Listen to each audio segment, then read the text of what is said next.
Hello and welcome to the ESC TV. And today we have an enormous honor to host Professor Issei Komuro, the recipient of 2020 gold medal of the ESC. As you are aware, gold medals are awarded for really outstanding contributions to cardiology and cardiovascular science. And I would say it's the highest award that our society gives to any individual. So, Professor Komuro, congratulations and thank you for contributing to cardiology in such a significant way. Thank you very much. It's a great honor for me to receive a gold medal from ESC. I'm really excited. Thank you very much. Thank you. And when we have an opportunity to have you here, it would be a mistake not to ask, what is the secret of success in science? Many young people are watching and wondering, is it ambition or is it talent? I'm still thinking about that. Of course, talent is necessary, or it is. Of course, it is good for him to have a talent, but I think passion is more important. And a passion. Actually, I'm a cardiologist, so I want to save as many patients as possible. So I want to develop the new treatments for patients.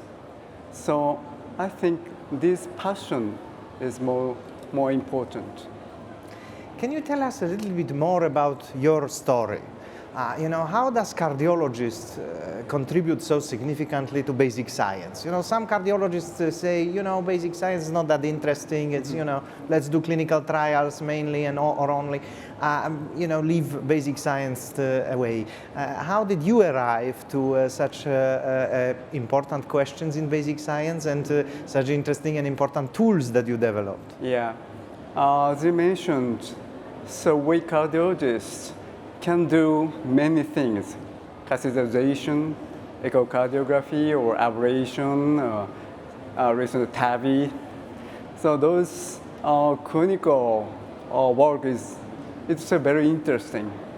So many cardiologists are satisfied with doing that intervention, but probably many cardiologists realize that even a lot of the interventions, there are some people, some patients who we cannot rescue. And the more we learn, the more we recognize we don't know anything. So to overcome those problems, I think we should do our best research. And among many different contributions we heard during the award ceremony, the summary of your huge contributions, which one do you believe is the greatest achievement? Which one you yourself are proud of? I don't think it's great, but actually I have done three things. So first, more than 30 years ago, first I was interested in the heart failure. But it is difficult to elucidate the molecular mechanism of heart failure because there was no knockout mouse technique, and so it is difficult to know the mechanism of how hemodynamic overload induces cardiac dysfunction. So I recognize that there is a cardiac hypertrophy before heart failure. So cardiac hypertrophy is quantitative one, the increase in the size of the cardiomyocyte. So it might be possible for me, even for me, to clarify the mechanism. But 1980s, Paul Simpson reported that catecholamine is important to induce cardiac hypertrophy. And they believe that the sports heart shoulder cardiac hypertrophy. So many people believe that catecholamine or sympathetic nerve activation induces cardiac hypertrophy. But as a cardiologist, I think pathologic cardiac hypertrophy is formed by hypertension, valvular diseases, not by exercise. So I made a stretch device by elastic silicone and cultured cardiac myocytes of neonatal rats on a silicone dish, and I stretched cardiac myocytes by stretching silicone dish. And I found that the mechanical stress itself can induce cardiac hypertrophy. That is the first discovery. And at that time, Andy Lassar, Fred Hutchinson Institute, reported the MyoD. MyoD is a really super molecule. At that time, the destiny of the cells or the organs, once determined, we can change the destiny. But Andy Lassar reported that MyoD can induce almost all cells into skeletal muscle. That's amazing discovery. So I thought I may be able to understand the mechanism of the development of the heart or differentiation of the cardiomyocyte. So I really wanted to know what the heart is, how heart is developed.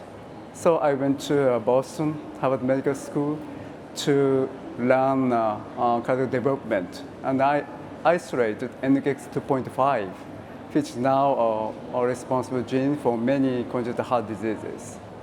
And after spending Boston for years, I go back to the University of Tokyo again, and I started to elucidate the molecular mechanism of heart failure using genetically modified mice. Yeah, so cardiac hypertrophy. Very long story. Yeah, development, and finally heart failure. Yeah. I think it shows this interest in the continuum, and I think this is a very important point for clinicians, but also for researchers to understand that heart failure is one of the points of the spectrum of a continuum, starting with risk factors, hypertension, and so on. And I am grateful to you for bringing this up. But you know, career of a scientist is also a continuum, and in your case, it was sort of there were some milestones. Where would you identify these milestones? Who were the mentors? Who would you point to? Were critical points and critical people in your career in science? Yeah. So mentor is very important, but what kind of mentor, important mentor is depend on the people. My mentor is Dr. Yoshio Yazaki, who used to be a professor at the University of Tokyo. He's a very good, big guy, and he allowed me to do anything, what I think. And I tried many things. Of course, I failed many times. But he watched me without saying anything. So he's the best mentor for me. Yeah. It's a very important aspect. So how would you define the role of mentorship now? Because mentorship also evolves over time. You are now mentor to numerous scientists in Japan, but across the world, as I know. Can you give advice to mentors, how to be a good mentor? Yeah, but I'm still wondering, so what mentor is best? Yeah, sometimes I teach the people very in detail, but sometimes just watching.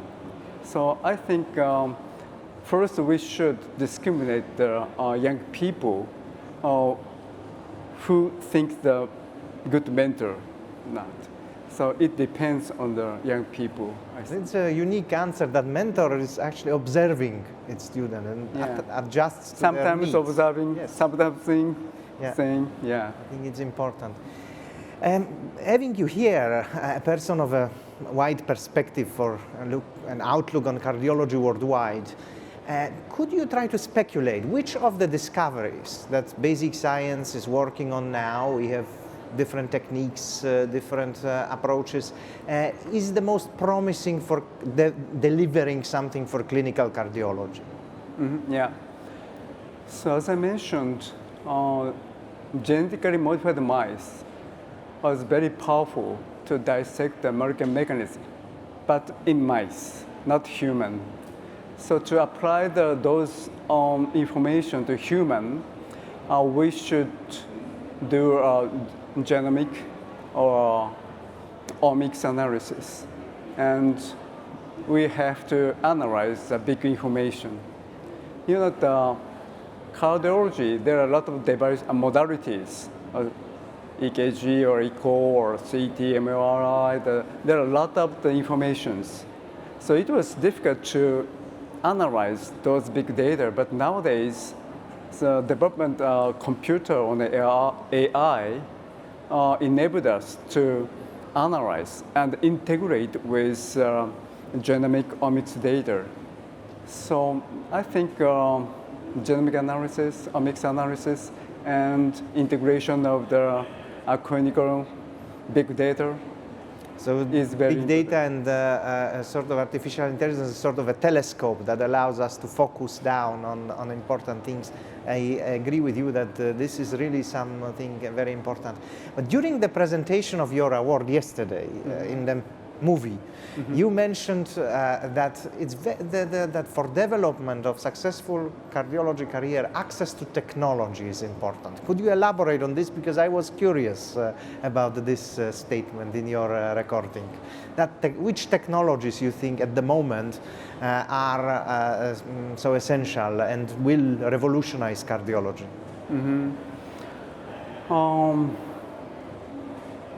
So nowadays, a lot of the new technologies are developed. So we have to catch up the new technologies, and we should apply those new technologies to the theme he wants to pursue. Yeah. So new technology is very important to get, but the theme or goal, you should not change the goal. Yeah. You also play a critical role in Asian societies of cardiology, in the Asia Pacific Society. You are chairing and you are a president. Could you try to tell us, from the perspective of societies such as ESC as well, how do you, after pandemic, sort of revive the environment, bring people together? You know, every continent has its special problems and benefits. So could you talk to us about the global aspect of this? That's a very difficult question.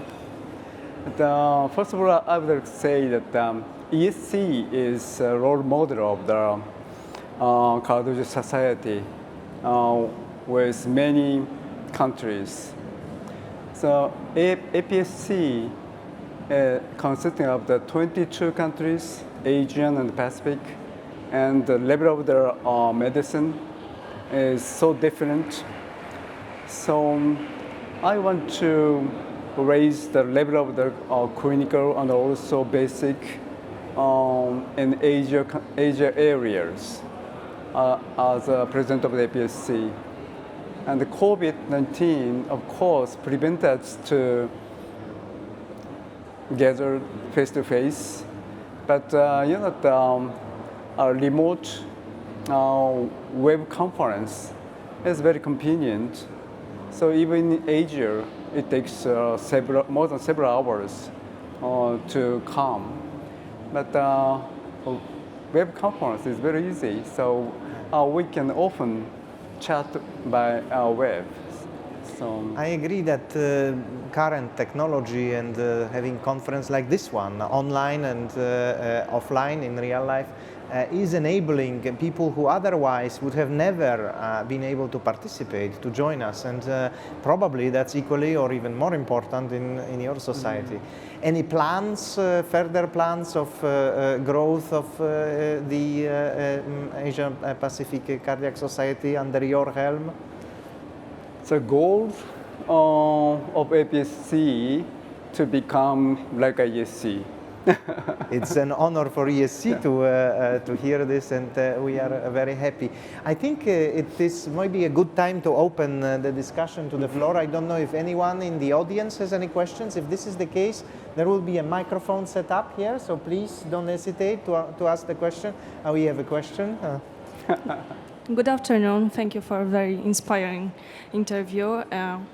I'm a basic science scientist, still at the beginning of my research career, and I was wondering, taking into account your big experience and an impact, what would be your advice about choosing the right scientific question to make an impact to the clinic?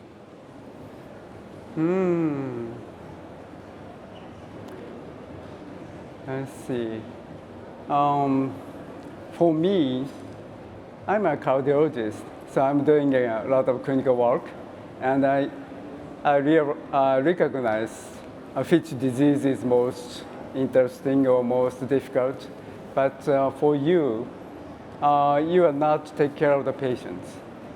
But so I think